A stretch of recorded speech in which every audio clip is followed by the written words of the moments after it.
All right, so check it out. 2 blocks, bunch of couch cushions. You wanna make sure you build trust with yourself so that if you fall, you're on couch cushions in front of you. And what we'll do is we'll place the blocks underneath our right foot to start, and you'll place your left knee with momentum to your left outer tricep. You see how I automatically bent the elbows, so hands wide. As I bring the knee here, I bend the elbows to give myself a shelf. I squeeze the left knee in and pull my ribs in. Now I simply lean forward, and hold, okay? I'm gonna tell you right now, it's very hard to lift the back leg up off of those blocks. Don't expect yourself to be able to, okay? But it will give you the feeling of what one-legged crow is like in a much more safe and controlled environment. For most of you, this is really gonna be the most appropriate variation.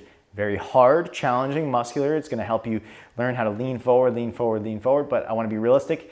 It's gonna feel impossible from that standpoint, but it is a great drill. So please stick with that, and then I'll show you how you would actually get into the pose, provided that drill starts to feel really confident and comfortable, and you can rotate the arm bones in, you can pull the ribs in, you feel like your hips are up high. So I'm gonna show you how I would get into, another way of getting into crow. You can go from crow pose to one-legged crow, or what you can try to do is you take your left knee outside the arm like so with one foot on the ground, and you squeeze the arms in, lean forward, grip the ground, then pull the knee into the chest like you would be doing, I'll do the other side, Lolasana, if you remember that pose from towards the beginning. So right knee outside the arm, elbows bend, I lean forward, grip the ground, Lolasana.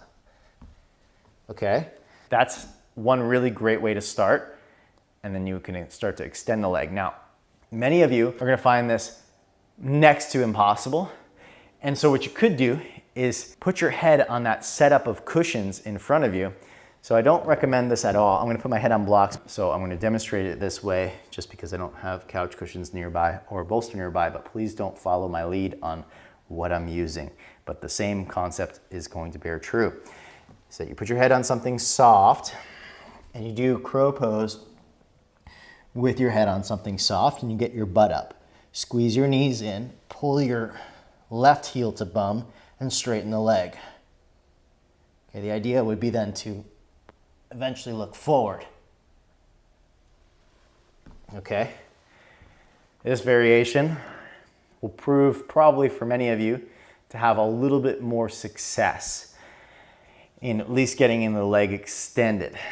And I don't want to fool you, one-legged crow is a very, very advanced posture.